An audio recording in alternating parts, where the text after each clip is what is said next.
Olá pessoal do YouTube, tudo bem com vocês? Hoje nós vamos falar sobre o funcionalismo, que foi uma das correntes teóricas da psicologia nos Estados Unidos, né? Teve o estruturalismo, agora nós vamos falar sobre o funcionalismo. A importância aqui é estudar as funções. O funcionalismo ele tem relação com o darwinismo. O darwinismo acredita que se uma espécie tem um atributo e esse atributo favorece na sobrevivência dessa espécie, essa espécie tende a se adaptar e a sobreviver. O darwinismo social pega carona, né, desse darwinismo e fala que os mais aptos são os vencedores e os vencedores são os mais aptos.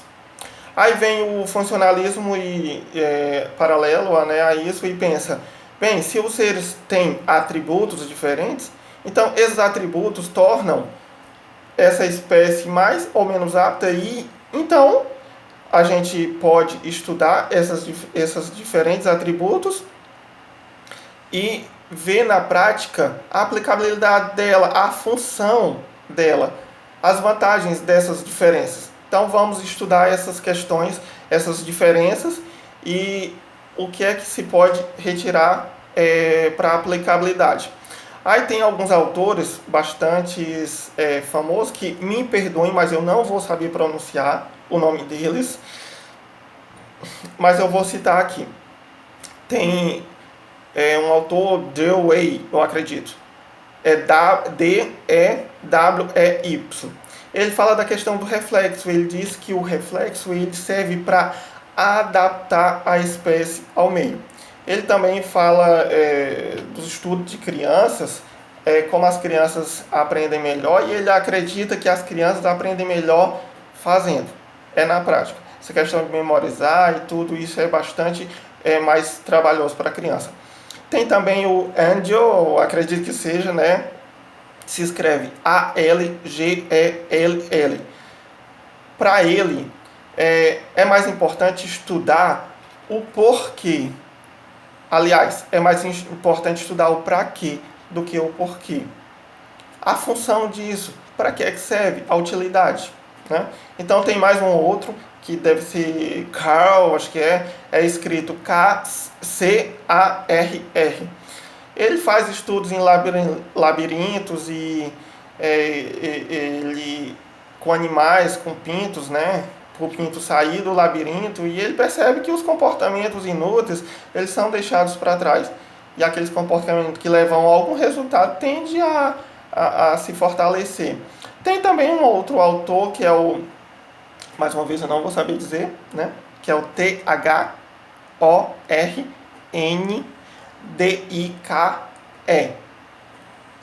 Esse autor ele teve um vasto estudo.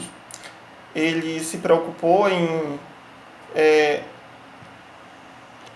a questão da adaptação,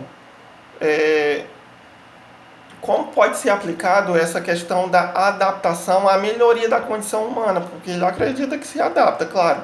Agora, como é que isso pode ser aplicado à melhoria da condição humana? Ele também fala da questão da transferência. Ele tem um conceito bastante interessante que é o da transferência.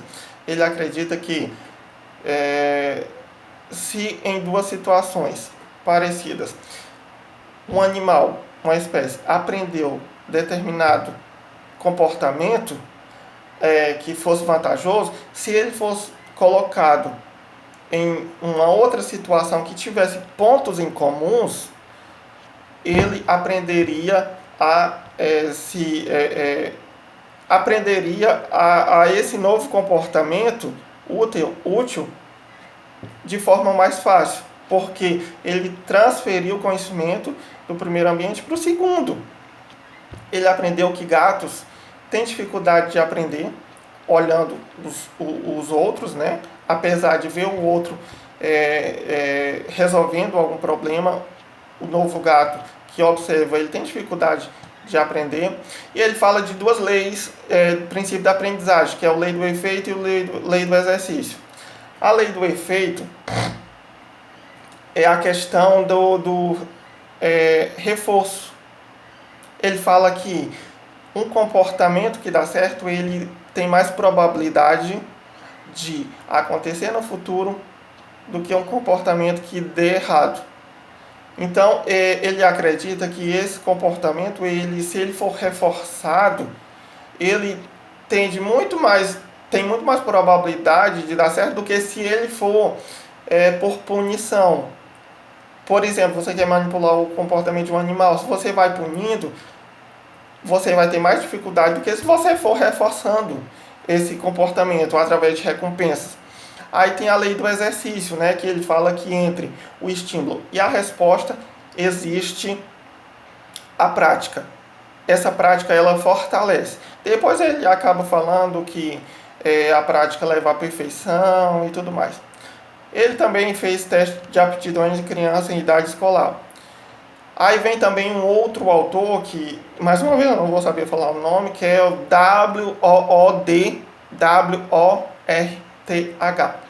Ele fala que ele critica aquela questão do estímulo e resposta. Estímulo leva a resposta. Entre esses dois, existe o organismo.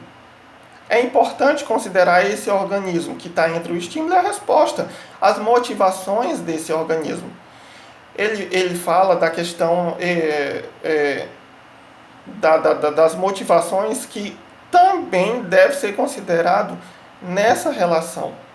Ele é um autor eclético, ele acredita que deve estudar não só o comportamento, mas também as questões mentais, né? Estudar não só a mente, mas também o comportamento. E ele também estuda a questão da transferência, a transferência já citada anteriormente. Ele escreveu um livro, né, em 1938, esse livro é muito famoso, que é conhecido como a Bíblia, né? Ele teve bastante importância porque era muito volumoso e muito adepto, teve muitas vendas e tudo mais. Ele faz uma diferença entre pesquisa experimental e correlacional. Ele diz que na pesquisa experimental se manipula variáveis. Na correlacional, correlaciona duas características em um mesmo indivíduo. Posso até conferir aqui, só para ter uma certeza. Isso. Mede duas ou mais características dentro de um mesmo indivíduo.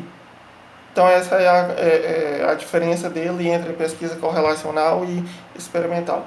Bem, pessoal, o vídeo era só esse. Espero ter ajudado. Me perdoem qualquer erro ou falha teórica, caso tenha cometido alguma falha, que vocês podem comentar, me ajudar a corrigir. Eu sou apenas estudante, então, no mais, dê uma força para o canal aí, dê uma curtida e até o nosso próximo vídeo. Tchau!